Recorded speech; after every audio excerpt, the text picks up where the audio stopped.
జై హింద్, జై భారత్, జై తెలంగాణ. ఫ్రెండ్స్, నేను మీ Girish Daramuni. Welcome to our channel Chitragupta.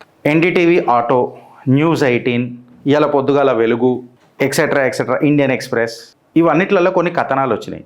ఈ కథనాలలో మీకు పక్కకు ఒక ఫోటో గారిది, పెద్ద సార్ది ఫోటో కనిపిస్తున్నది. సార్ పేరు బండి.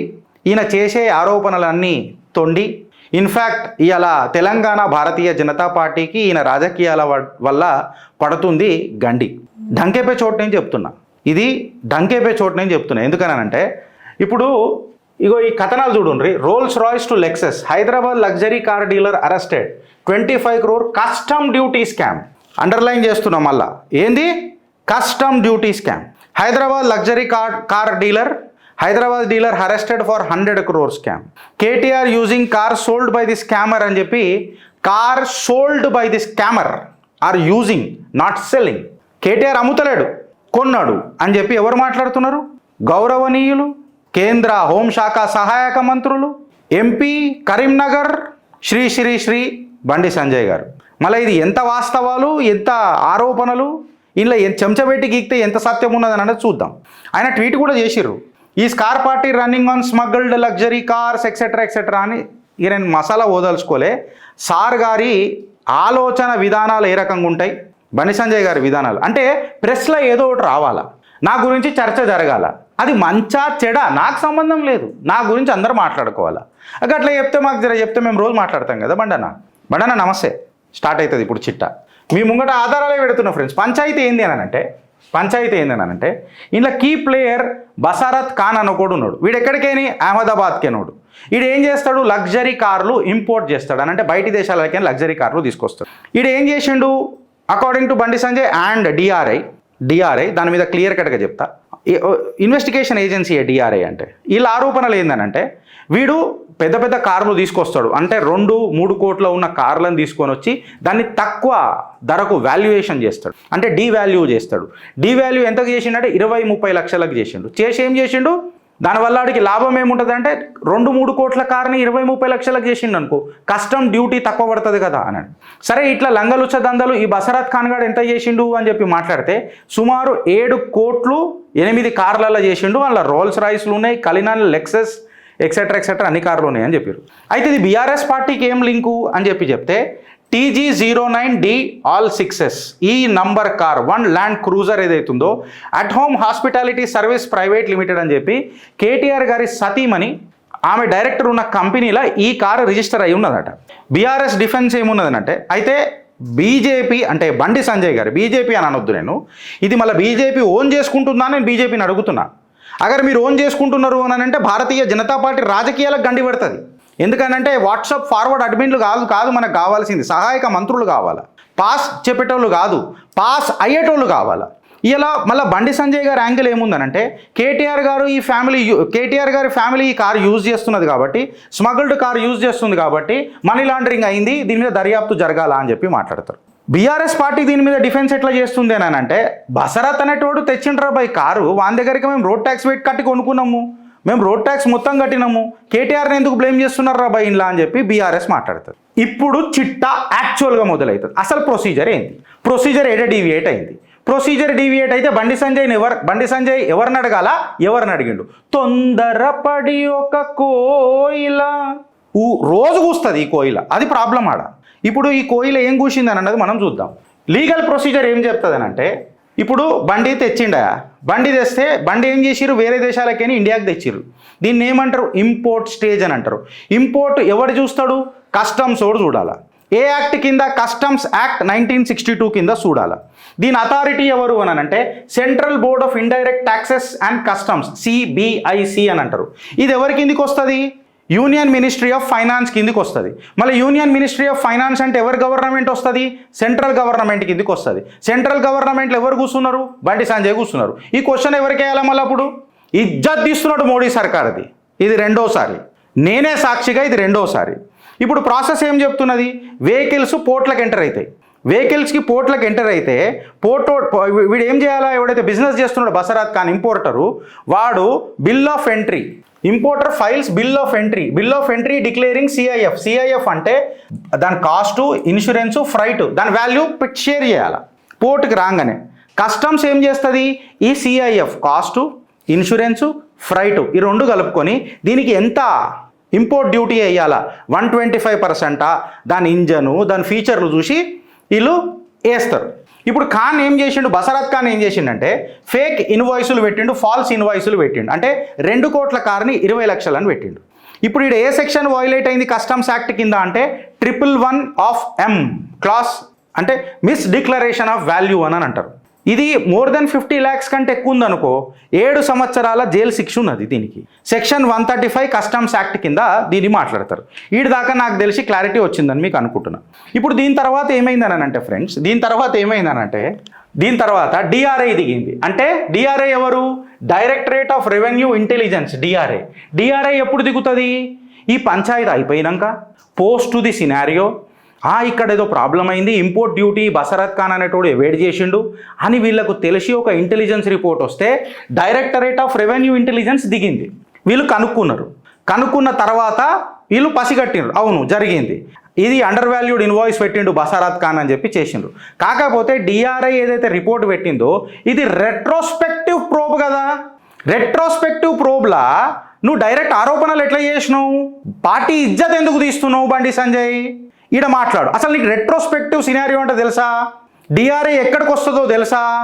అసలు మెయిన్ ప్రాబ్లం కస్టమ్స్ ఎందుకు డివాల్యూ చేసేటప్పుడు దీన్ని కరెక్ట్గా పట్టుకోలే? కస్టమ్స్ ఎవరి చేతి కిందికి వస్తుంది? ఇజ్జత్ ఎవరిది తీస్తున్నావు? సబ్జెక్ట్ మీద గ్రిప్ పెట్టుకొని పోతే కరెక్ట్గా ఉంటుంది. ఇప్పుడు నెక్స్ట్ ఏమైందనంటే ఇది రిజిస్ట్రేషన్ చేయాలి బండి. ఈ బండి రిజిస్ట్రేషన్ చేయాలనంటే అది state subject. Motor vehicle act 1988లకు ఇది వస్తుంది. ఇప్పుడు ఈ అథారిటీ ఎవర్రా నాయన అనంటే తెలంగాణ ట్రాన్స్పోర్ట్ డిపార్ట్మెంట్ దీని అథారిటీ. ఇప్పుడు ప్రాసెస్ ఏంటంటే బయ్యర్ వస్తాడు, లైఫ్ ట్యాక్స్ కడతాడు, ఆర్టీఏ వెహికల్ రిజిస్ట్రేషన్ చేస్తారు. దీనికి ఆల్రెడీ లైఫ్ ట్యాక్స్ కట్టేసిండ్రు అని చెప్పి చెప్తున్నారు. లైఫ్ ట్యాక్స్ కట్టకపోయి బండి తిరిగితే అది నేరం. మళ్ళా నేను సబ్జెక్టు ఏది మాట్లాడుతున్నా, లైఫ్ ట్యాక్స్ కడితే వీళ్ళు సేఫ్, లైఫ్ ట్యాక్స్ కట్టకపోతే వీళ్ళకి పడుతుంది గడపార. ఇప్పుడు ఆర్టీఏని కూడా నువ్వు ఏమనగలుగుతావు అంటే ఆర్టీఏ మీద కూడా నువ్వు కేసు ఏమయ్యలేవు. ఎందుకంటే Telangana RTA custom cleared papers చూసుకుంటుంది. ఆ కస్టమర్కే లేనప్పుడు ఆర్టీఏకి ఏముంటుంది? ఆర్టీఏ ఓన్లీ రిజిస్ట్రేషన్ చేస్తుంది అబ్బా. వాళ్ళ ప్రిన్సిపల్ ఆఫ్ ఫ్రేమ్, వాళ్ళ రెస్పాన్సిబిలిటీ ఒక ఫ్రేమ్లో బందీ అయి ఉన్నది. కస్టమర్ చూడాల్సిన పని ఆర్టీఏ చూస్తాడా? ఇప్పుడు చూడరు ఫ్రెండ్స్, కస్టమర్ క్లియర్ చేసిండు, దానికి ఇంత రోడ్ ట్యాక్స్ కట్టాలా, లైఫ్ ట్యాక్స్ కట్టాలా, కథం బండి తీసుకొని వెళ్ళిపో రిజిస్ట్రేషన్ చేసి ఇచ్చేస్తాం కేటీఆర్. బండికి రిజిస్ట్రేషన్ వచ్చింది. డిఆర్ఐ ఏం చేసింది? Special judge for economic offences నాంపల్లిలో అఫిడవిట్ ఫైల్ చేసింది. ఎవరి మీద? బసరత్ ఖాన్ అండర్ ఎవాల్యుయేషన్ చేసిందని చేసింది. డిఆర్ఐ కేటీఆర్ మీద చేసిందా? చేయలే. మళ్ళీ బండి సంజయ్ కేటీఆర్ ఎందుకు అంటున్నాను అనేది బండి సంజయ్ ఎక్స్ప్లెయిన్ చేయాలి. బీజేపీ కాదు ఇప్పుడు ఎక్స్ప్లెయిన్ చేసేది. అగర్ బీజేపీ ఎక్స్ప్లెయిన్ చేస్తానంటే బురదల కాలు వేసినట్టుగా. ఇప్పుడు నేనేమంటున్నా అంటే మళ్ళీ ఇప్పుడు కేటీఆర్ వైఫ్ ఇలా నిజంగా తప్పు చేసిందా, కేటీఆర్ గారు సతీమణి ఇలా తప్పు చేసిండ్రా అని అంటే సబ్సిక్వెంట్ పర్చేజర్ కదా వీళ్ళు. కస్టమ్స్ క్లియర్ చేసిన తర్వాత స్టేట్ అథారిటీ వచ్చిన తర్వాత స్టేట్ అథారిటీ నుంచి ల్యాఫ్ ట్యాక్స్ గట్టి బండి తీపించుకున్నారు. ఇప్పుడు లీగల్ సైటేషన్స్కి వద్దాం, కోర్టులు ఏం మాట్లాడుతూనే వద్దాం. కస్టమ్స్ యాక్ట్ 1962 కింద 111M ఏం చెప్తుందో నేను చెప్పిన, మిస్ డిక్లేరింగ్ వాల్యూ కింద మనం మాట్లాడినాం. అట్లనే సెక్షన్ 135 పనిష్మెంట్ ఏం చెప్తుందో కూడా చెప్పినాం. అబౌవ్ 50 lakhs వస్తే 7 సంవత్సరాల పనిష్మెంట్. ఇప్పుడు సుప్రీంకోర్టు రూలింగ్ ఏం చెప్తుందని అంటే collector of customs versus Bhoormull, collector of customs versus Bhoormull 1974 AIR 859 ఏం చెప్తుందనంటే burden of proof in customs importer మీద ఉంటుంది. ఎవడైతే బసరత్ ఖాన్ ఉన్నాడో వాని మీద ఉంటుంది, ఎండ్ యూజర్ మీద ఎట్లుంటుందండి అని చెప్పి సుప్రీంకోర్టు ఇచ్చిన సైటేషన్ ఉన్నది. మళ్ళీ దీని మీద బండి సంజయ్ ఏమైనా మాట్లాడగలుగుతాడా అని అంటున్నా. ఎందుకంటే ఒక కవరింగ్ లెటర్లో కూడా లీగల్ సైటేషన్ రాసిండ్రు పెద్దనా మీరు బండనా. ఆ covering letter granite covering letter గురించి చెప్తున్నా. మళ్ళీ కవరింగ్ లెటర్ ఇప్పటిదాకా పంచాయతీ అసలు ఈడిదాకా రానే రాదు. లీగల్ సైటేషన్స్ మీకు తెలుసా అని నేను అనుకుంటున్నా, సహాయక మంత్రి కదా. ఇప్పుడు క్వశ్చన్ ఏడొస్తుందని అంటే మళ్ళీ ఈ కారు కొనుడు లీగలా ఇల్లీగలా అని చెప్తే ఇప్పుడు బయ్యర్ ఏం చేసిండు?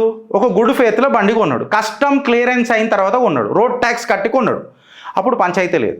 ఇప్పుడు డాక్ట్రైను ఇప్పుడు ఇండియా లా ఏం చేస్తుందంటే బయ్యర్ని ప్రొటెక్ట్ చేస్తుంది. ఎందుకంటే without the knowledge of illegality customs bypass అయ్యే బయ్యర్కి ఇదంతా ఏం తెలుసు? సుప్రీంకోర్టు జడ్జిమెంట్ అందుకే పెట్టినాడు. ఇప్పుడు నెక్స్ట్ ఏమవుతుందంటే కేటీఆర్ గారి సతీమణి ఏదైతే డైరెక్టర్ ఉన్నారో ఆ కంపెనీల పేరు మీద ఉన్నది బండి. సో కేటీఆర్ సతీమణి గారు స్మగుల్ చేస్తున్నారు అని చెప్పడానికి ఆరోపణలు ఏం గట్టిగా లేవిడ బండి సంజయ్ గారు చేసింది. ఇక్కడ డైరెక్ట్గా ఇల్లీగాలిటీ ప్రూవ్ చేయలేకపోతాడు బండి సంజయ్. మళ్ళీ ఈడికి అయిపోయిందా అంటే డిపార్ట్మెంటల్ రెస్పాన్సిబిలిటీ ఏంటంటే కస్టమ్ క్లియరెన్స్ ఎట్లెట్లయింది. మళ్ళీ ఈ కస్టమ్ క్లియరెన్స్ అనేది యూనియన్ గవర్నమెంట్ పంచాయతీ కదా, మళ్ళీ యూనియన్ గవర్నమెంట్ పంచాయతీ అయితే ఇది ఏదబ్బా అది central board of indirect taxes and customs CBIC, ఇది యూనియన్ మినిస్ట్రీ కిందికి వస్తుంది కదా, మళ్ళీ యూనియన్ మినిస్ట్రీకి వచ్చినప్పుడు ఏం మనం గడివిగినాం. ఇంటెలిజెన్స్ ఎవేజన్ ఎవరు చెక్ చేసిండ్రు? DRA. అది ఎప్పుడైంది? రెట్రోస్పెక్టివ్ సినారియోలో అయింది. మళ్ళీ అది ఎవరి కిందికి వస్తుంది? యూనియన్ మినిస్ట్రీ కిందికే వస్తుంది. రిజిస్ట్రేషన్ అండ్ రోడ్ ట్యాక్స్ ఒకటే స్టేట్ తెలంగాణ కిందికి వస్తుంది. ఇప్పుడు చెప్పురు మీరు, ఇప్పుడు లూపోల్ అనేది ఎగ్జిస్టింగ్ అయితే అగర్ ఇందులో ఏదైనా పంచాయతీ ఉన్నదంటే కస్టమ్ క్లియరెన్స్లో పంచాయతీ ఉన్నది. తెలంగాణ RTA దేడు ఉన్నది, is after all A buyer. ఇప్పుడు నేను ఏమడుతున్నానంటే, మన సంజయ్ మీద ఒక పాట ఉండే, మీ అందరికీ తెలుసో తెలియదు, యువసేన కదిలింది బండి సంజయ్ అన్న యువసేన, జై బోలో బండి సంజయ్ అన్నకు జై బోలో అని ఒక పాట రాసిర్రు. మస్తు వైరల్ అయింది ఆ పాట అప్పట్లో. ఈ మాట నేను ఎందుకు అడుగుతున్నానంటే, అన్న స్టాండప్ కామెడీలు మాకొద్దు, మాకు కావాల్సింది కాంపిటెంట్ సబ్జెక్ట్స్ కావాలా. కార్ ఇంపోర్ట్ చేసింది బసరత్ ఖాన్. బండి సంజయ్ గారు మీకు అర్థమవుతుందో లేదో పక్కకు లాయర్ని పెట్టుకొని చెప్పుకోరు.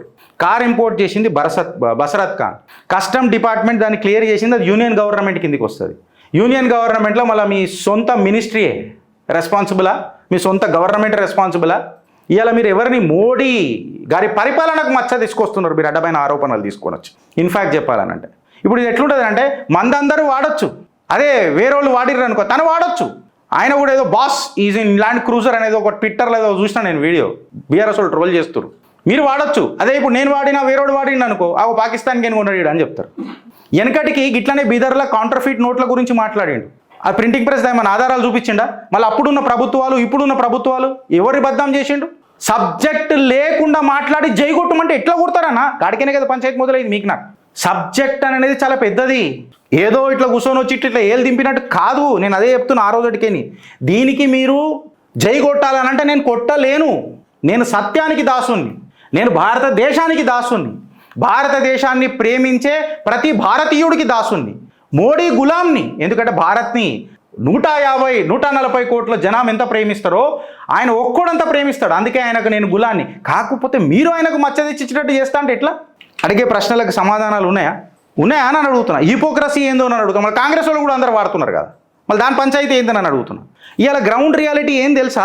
బీజేపీ క్యాడర్ ఎంబారస్ అవుతుంది ఇప్పుడు ఇదంతా. మనం హెడ్లైన్లు ఉండనీకే, ఏదో ఒక నాయిస్ చేయనీకే, ప్రూఫ్లు లేకుండా మాట్లాడితే ఇదే ఉంటుంది. మళ్ళీ బిదర్లా కౌంటర్ నోట్లది దాన్ని పచ్చిబట్టలు వేసుకొని మాట్లాడు. మళ్ళీ ఇది కూడా ఇన్వెస్టిగేషన్ ఏజెన్సీస్కి ఎందుకు చెప్పారు? మీరు చెప్పేసిరంటే కథం దేశం కోసం ధర్మం కోసం అది ఎవిడెన్స్ అయిపోతుంది కదా. You are in a honourable position and you have a respectable position. మీరు తెలంగాణ షర్లకోమైదామని అనుకుంటున్నారేమో, కాకపోతే మీరు కేవలం ఒక వాట్సాప్ ఫార్వర్డ్ అడ్మిన్ లెక్క అయిపోతున్నారు. బండన్న డ్రామా కనిపిస్తుంది, డేటా కనిపిస్తలేదు ఆడ కంప్లీట్గా. ఇది మళ్ళా దేశం కోసమా, కేవలం మీ షార్ట్ వీడియోల రీళ్ళ కోసమా అని అనేది ఒక పెద్ద క్వశ్చన్ మార్క్ అయిపోయింది. ఇవాళ హైడ్రాల పంచాయతీ నడుస్తుంది, దాని మీద మాట్లాడతలేరు. అమ్మ అప్ప నాకు అన్నం దొరకలేదని ఏడుస్తున్నారు ఆడ జనాలంతా.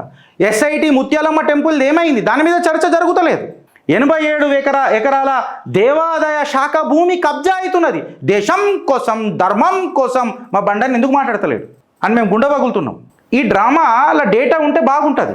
ఆ బిదర్ పంచాయతీ కూడా ఏందో మళ్ళీ మాట్లాడండి ఒకసారి దయచేసి. అన్న పోరల కోసం అశోక్ సార్ కొట్లాడుతున్నాడే, ప్రాణాల మీదకి తెచ్చుకుంటున్నాడే, ఉద్యోగాల కోసం, తెలంగాణ బిడ్డల భవిష్యత్ కోసం పల్లెత్తు మాట మాట్లాడవేందన్న? పనికిరాని మాటలకి ఇవ్వేందుకన్నా మనకు? ఇంట్లో ఆకు లేదు, పాకు లేదు, పాకు లేదు ఈ పంచాయతీలో. ఈ పంచాయతీ మనకెందుకన్నా? ఎవడే కారణాలు తిరుగుతా మనకెందుకన్నా? మనకు కావాల్సింది మన బిడ్డలకు ఉద్యోగాలు, మనకు కావాల్సింది మన బిడ్డల చదువులు, మనకు కావాల్సింది బంగారు తెలంగాణ. దాని మీద మాట్లాడమనంటే పంచాయతీలు మాట్లాడతారు ఏంది? ప్రభుత్వం BRS దా కాంగ్రెస్ దా? ఈ డ్రామా ఎక్కువ రోజులు నడవదు, డేటా లేని డ్రామా ఎక్కువ రోజులు నడవదు. దేశం కోసం రీళ్ళ కోసం పదవులు అలంకరణకు లేవు. ఆడాడ మోపైన వాళ్ళు ఇప్పుడు మనకు కమెంట్లు పెడతారు, ఐఎమ్ రెడీ. రిప్లైలు కూడా గట్లనే వస్తాయి ధీటుగా. దమ్ము ఉంటే సబ్జెక్ట్ మీద రండి, చూద్దాం. భారత్ మాతాకి జై.